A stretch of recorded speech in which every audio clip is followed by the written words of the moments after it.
Okay, very kind of conflicting game.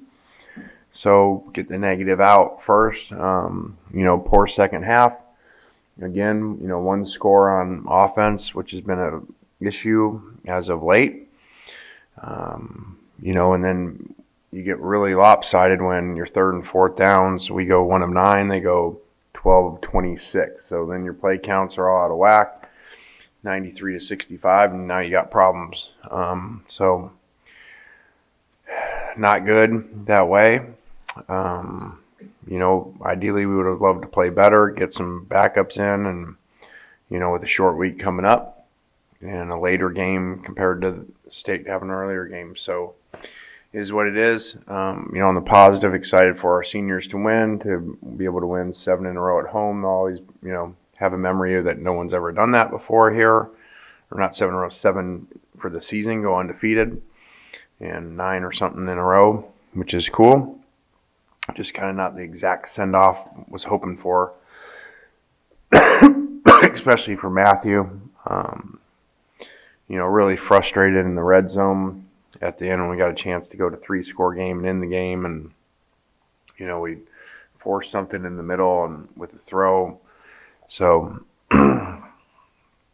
not pleased with that, but we're 9-2. Excuse me, with the chance to go 10-2, which has never been done in the regular season here before. So we kept that alive by finding a way to win. And now we got a huge challenge, going to a very tough place to play, a rivalry game, and they're playing extremely well. So it's going to be a challenging short week, and get ready to have a chance to do something really special. All right, questions? Start with me. Can you put your finger on why the third quarters have been so flat these last 3 weeks? I don't know. There's been years we've been really good with that. I'm not sure. I think part of that has been, our lack of depth, that we start really fast, and so the game's in high tempo on both sides. And we do not play a lot of players, especially when receivers have been banged up. So those guys wear down. We don't rotate any linemen. So I do think that's part of it, but still, we got to execute better. You mentioned the third and fourth downs. It's a thing you guys have been pretty good at the last couple of weeks. Just was it anything specific you saw, or you still got to kind of watch the tape to figure out what happened there? No, just a lot of individual things of, things not converting on third downs, and we'll go back and watch it, but just really a bad feeling when you go 1 of 9 on conversion downs, which we've been one of the best in the country on conversion downs, third and fourth combined. So very discouraging. Questions? Matt announced last night that this is obviously his last game here. Can you just talk a little bit about what he's meant to this program over the last couple of years? A ton. I think that I get a lot of credit for, coming in here and what's happened and the change and the wins and losses and all that stuff, compared to where it was before. And I would argue that he deserves more credit than me for that as the head coach versus the quarterback, because, this guy is there when I'm not even in there, and summer workouts when we can't be there, and 6 a.m.s and all that. And I think he's had a lot to do with changing the mindset of people around here. And I think we've helped him with that. I think he kind of has taken over for us.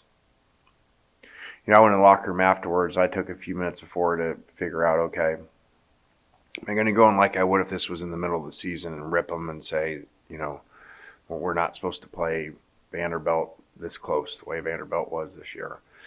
And I kind of came in and said, all right, I'm not going to do that because I do it too much to them. And it was really cool. Matt had the offense over before I got there, and he was basically doing what I wanted to do and ripping them from up and down. Said, don't you guys dare go out tonight. Don't do anything. That's embarrassing how we're playing. This ain't going to happen again, because if we do, we're going to get our ass kicked next week. So that's pretty cool when a player takes over doing what he knows you were probably going to say. And so that was good. I kind of went more on just the accolades of senior day and winning and undefeated season and those things and program turnaround for these guys, and grateful to the seniors for that. So pretty neat to see. When did you know you'd be getting Mingo for this one, and just what kind of a pitch count is he on at this point? We did not know. He had done a few things.